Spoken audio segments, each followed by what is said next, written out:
All right, so year 9 coming up here? Year 10. Year 10. Actually going 10, yeah. Okay. Just finished year 9 last year.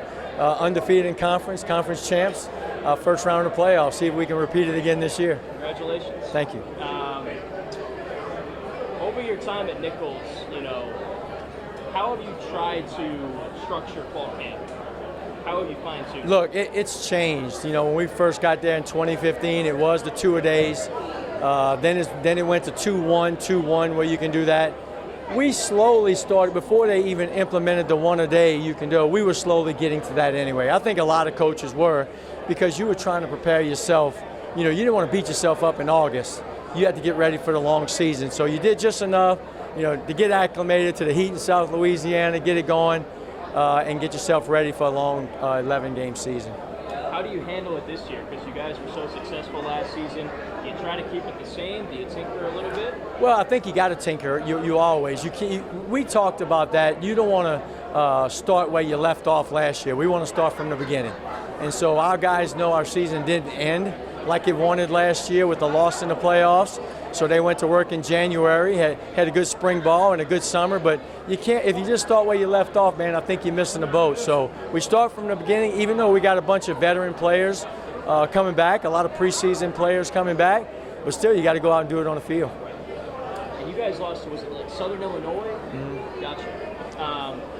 What did those guys that are coming back learn from that experience, maybe yourself as well? Well, I think they knew we were a better football team than that. We always know you got to show up each week.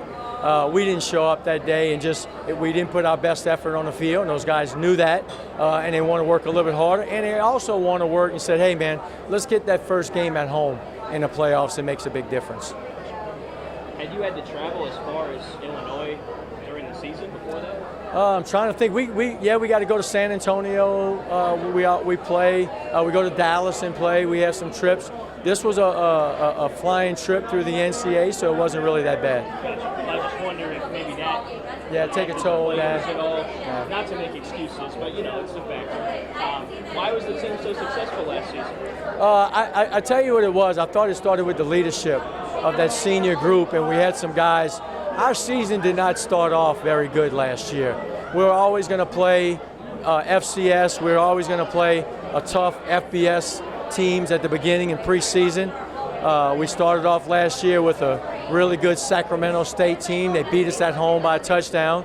Then we had to go play Tulane and play TCU, two pretty good programs. So we were 0-3, but I told the staff at the time, we had a good football team, and those players proved it. They kept the locker room together, and you know how big it is to have that locker room together. They knew we were a good football team. They stayed working, took it one game at a time and said, hey, let's get in the conference and see what we can do. And I think that's why we had some success. What made you confident that despite losing those 3 games, you had a good team? It was a good attitude. It was a good work ethic that they had.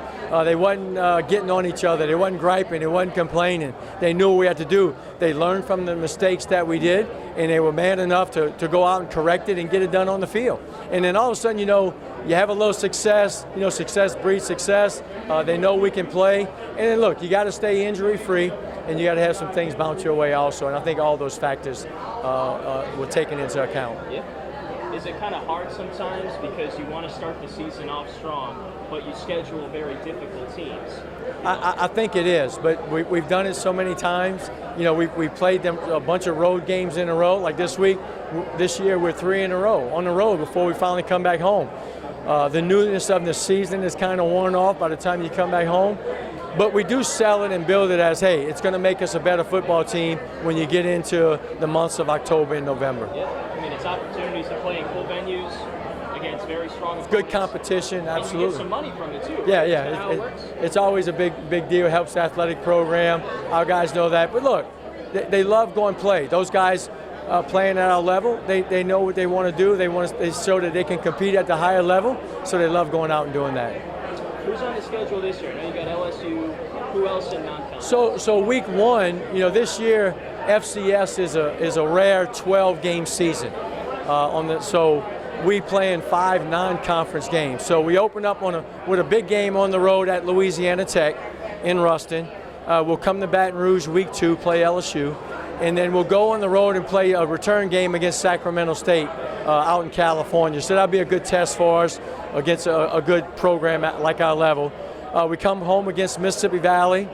We'll have an open date, and then our last preseason game will be against Southern here in Baton Rouge. Is back on the schedule, which hadn't been in a couple years. It always been a big rival back in the 80s and 90s. It's good to have them back, and then we'll get into our conference match. That's awesome. That's going to be a lot of fun over there. Yeah. I guess let's start with LSU because we cover them, we cover Southern, obviously. I don't know how much you've looked into them already, but what are you seeing from them this season? Look, the flagship school, the state school, you know, every athlete, especially around here, dreams of growing up and going play in Tiger Stadium and playing for LSU.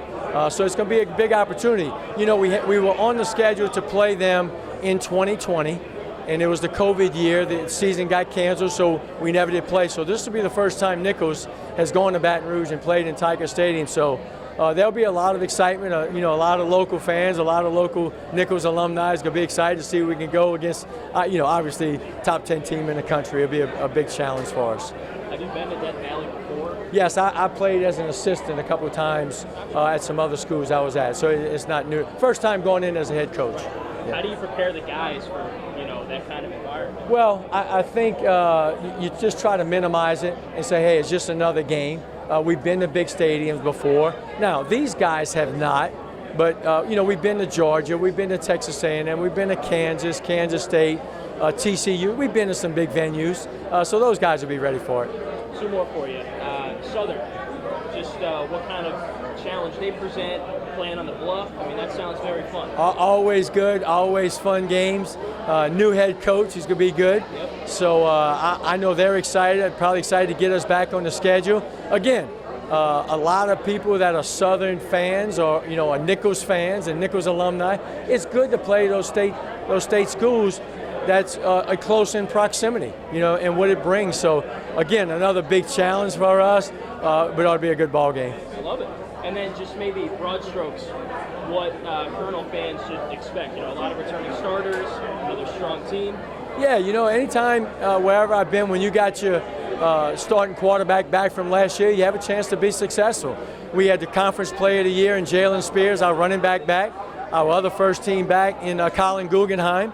And we had 16 all-conference players, so obviously we have a little talent. Now, you still got to go out on the field and do it, but I like our group. They're a fun group to be around. They're on a mission, and then I really think we're going to be good on defense. We'll really be able to run a little bit.